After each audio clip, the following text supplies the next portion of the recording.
बौद्ध भिक्षु भिक्षा पात्र लेकर चलते जिसमें भोजन ग्रहण करते थे। आज के कुछ भिक्षु भिक्षा पात्र लेकर नहीं चलते हैं। मैं आपसे ये कहना चाह रहा हूं, जो 2500 साल पहले होता था उसकी परिस्थितियां कुछ और थी, वहां की समस्या कुछ और थी। आज वो समस्या नहीं है तो हम वो परंपराएं क्यों माने। आज की जनरेशन को बदलना होगा। बुद्ध ने कहा है परिवर्तन ही मनुष्य का मार्ग है। जी हाँ, पहले एक बुद्ध भिक्षु और आज के बौद्ध भिक्षुओं में भिक्षु का भिक्षा पात्र लेकर घूमते हैं। अब क्यों नहीं लोगों को मानसिक कि बुद्ध की भिक्षु पहले जैसे ही रहे। अच्छा, बहुत अच्छा सवाल किया। अभी हमारे इस पूरे लाइव में एक कमेंट आया है। मोनिका जी ने पूछा है कि आज से बुद्ध के समय में बौद्ध भिक्षु भिक्षा पात्र लेकर चलते जिसमें भोजन ग्रहण करते थे। आज के कुछ भिक्षु भिक्षा पात्र लेकर नहीं चलते हैं। मैं आपसे ये कहना चाह रहा हूं, जो 2500 साल पहले होता था उसकी परिस्थितियां कुछ और थी, वहां की समस्या कुछ और थी। आज वो समस्या नहीं है तो हम वो परंपराएं क्यों माने। आज की जनरेशन को बदलना होगा।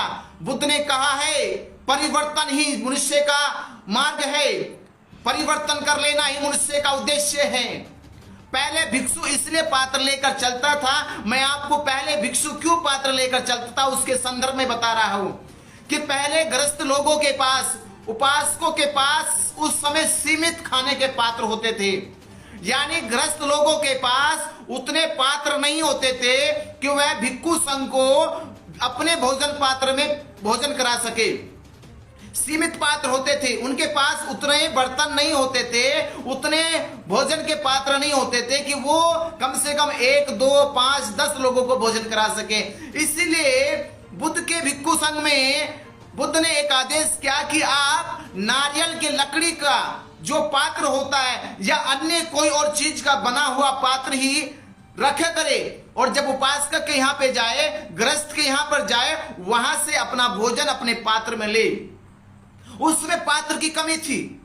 उपासकों के पास, गृहस्थ लोगों के पास खिलाने के लिए उतने पर्याप्त बर्तन नहीं थे, पात्र नहीं था कि वह भिक्षु संघ को भोजन अपने पात्र में करा सके। इसलिए उस समय हर भिक्षु को पात्र रखना पड़ता था।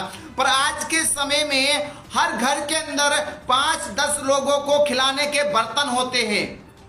अतिथियों के बर्तन अलग होते हैं, घरेलू बर्तन अलग होते हैं। तो यहाँ अभी परिवारों में 2 तरह के बर्तन घरों में रखे जाते हैं। एक वो बर्तन होता है जो गृहस्थ आदमी रोजाना इस्तेमाल करता है। दूसरे वो बर्तन होते हैं जिनको अतिथियों के आने पर, भिक्षुओं के आने पर, श्रेष्ठ महापुरुषों के आने पर उनको भोजन कराता है। तो आज पात्र की इतनी आवश्यकता नहीं है। आज पात्र का भोजन उपासक आपको करा सकता है। तो मैं आपको कहूंगा, जो चीजें उस समय की परिस्थितियों में समय के अनुकूल थी, आज अगर वो समय परिस्थितियां नहीं है, उसे हमें नहीं करना चाहिए। हाँ, करण कुमार जी, भंते जी, हम नकारात्मक विचार से कैसे दूर रह सकते हैं? करण कुमार जी का सवाल है, हम नकारात्मक विचारों से कैसे दूर रह सकते? कितना अच्छा सवाल है, कितना अच्छा टॉपिक है। नकारात्मक सवालों से कैसे दूर रह सकते हैं? ध्यान दीजिए, दूर रहने का मतलब क्या है? आपका मन जहां भी लगता है, सही में लगता है, गलत में लगता है, खेलने में लगता है, घूमने में लगता है, मोबाइल चलाने में लगता है, अच्छी फिल्में देखने में लगता है, दोस्तों से बात करने में लगता है, मन आपका बिजी होता है। अब आपको डिसाइड करना है ये कि आपका मन कहां लग रहा है। अगर मन आपका नकारात्मक विचारों में लग रहा है, आपका मन गलत धारणाओं में लग रहा है, अगर आपका मन गलत धारणाओं में लग रहा है, गलत विचारों में लग रहा है, वो आपको देखना होगा। जब आप अपने मन को देखोगे तो मन को देखने का तरीका क्या है? कैसे मन को देखोगे? आंखों से सही देखना शुरू कर दो, कानों से सही सुनना शुरू कर दो, जीभा से स्वाद इतना लो जितना उसे आए, त्वचा को महसूस करो, नासिका को महसूस करो। जब आप अपनी 5 इंद्रियों में संयम लेकर आओगे, 5 इंद्रियों के अंदर नियंत्रण लेकर आओगे, आंखों से केवल चित्र को देखोगे, चले जाओ, सुनते चले जाओ।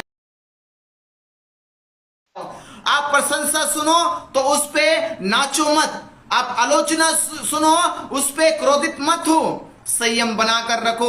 जब ये संयम बना के रखोगे, मन आपका सकारात्मक होता चला जाएगा, पॉजिटिव होता चला जाएगा। जब हमारी इंद्रिया किसी भी चीज में रस लेती है, आनंद लेती है, वासना पैदा करती है, तब हमारा मन नकारात्मक चीजों में ज्यादा लगना शुरू हो जाता है, क्योंकि नकारात्मक चीजों में वासना ज्यादा होती है, उसमें रस ज्यादा आता है। इसलिए मनुष्य का चित्त, मनुष्य का मन, मनुष्य का व्यवहार नकारात्मक चीजों की ओर ज्यादा दौड़ता है। नकारात्मक चीजों में मैग्नेटिक पावर ज्यादा होती है, क्योंकि नकारात्मक चीजें पूरे ब्रह्मांड के अंदर ज्यादा मात्रा में है। ये ज्यादा मात्रा की चीजें, जैसे अब अंधेरा हुआ है, रात्रि हो गई है, अब पूरे पूरे पूरे आसपास में आपके अंधेरा छा गया है। ये समझिए अंधेरा कहीं आज से आया नहीं है, बस रोशनी कम हुई है, अंधेरा आ गया। ऐसे जब आप सकारात्मक विचार से दूर जाते हैं, नकारात्मक विचार अपने आप पैदा हो जाता है। ये आप समझिए। हमारे परिस्थिति में किस प्रकार शांत रह सकते बंते जी? प्रमोद मेश्राम जी का सवाल है, कमेंट है, वो पूछ रहे हैं कि हम हर परिस्थिति में कैसे शांत रह सकते हैं। देखिए, हम हर परिस्थिति में कैसे शांत रह सकते हैं प्रमोद मेश्राम जी? शांति का मतलब क्या है? शांति कैसे स्थापित होगी? शांति का मतलब है संतोष होना। जब तक मन में संतोष नहीं आएगा, धैर्य नहीं आएगा, आप धैर्य स्थापित कर दो, संतोष स्थापित कर लो। जैसे ही संतोष स्थापित होगा, धैर्य स्थापित होगा। आप किसी को दोस्त मत बनाओ, किसी को दुश्मन मत बनाओ, किसी को प्रिय मत बनाओ, किसी को अप्रिय मत बनाओ। आप अपने को जान लो, अपने को समझ लो। जो इंसान अपने में जीना शुरू कर देता है और सबके साथ प्रकृति जैसा व्यवहार करता है, उसका मन कभी भी अशांत नहीं होता। अशांत मन तभी होता है जब हम प्रिय ढूंढते हैं। जब प्रिय ढूंढते हैं तो प्रिय जब कभी दूर चला जाता है तो अशांति आ जाती है। जब अप्रिय कोई जो हमसे अप्रिय होगा वो हमारे पास आ जाता है तो अशांति आ जाती है। इसलिए मैं आपसे कह रहा हूं, तो इसीलिए मैं कह रहा हूं, शांत होने का सबसे तरीका यही है कि आप अपने अंदर संतोष और धैर्य पैदा करें और अपने आप को जाने, अपने आप को समझे। जब अपने आप को जान लोगे, समझ लीजिए, आपके अंदर संतोष और शांति पैदा हो जाएगी।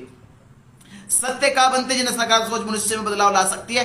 सकारात्मक सोच बदलाव ला सकती है। और सकारात्मक सोच का जो अर्थ है, सकारात्मक क्या है? सकारात्मक को जानोगे तो उसका अर्थ ही सकारात्मक शब्द के अंदर छिपा हुआ है। सकारात्मक का अर्थ होता है स्वयं के अध्यात्म में चला जाना। जो मनुष्य स्वयं के अध्यात्म में चला जाता है वो सकारात्मक हो जाता है। अगर आप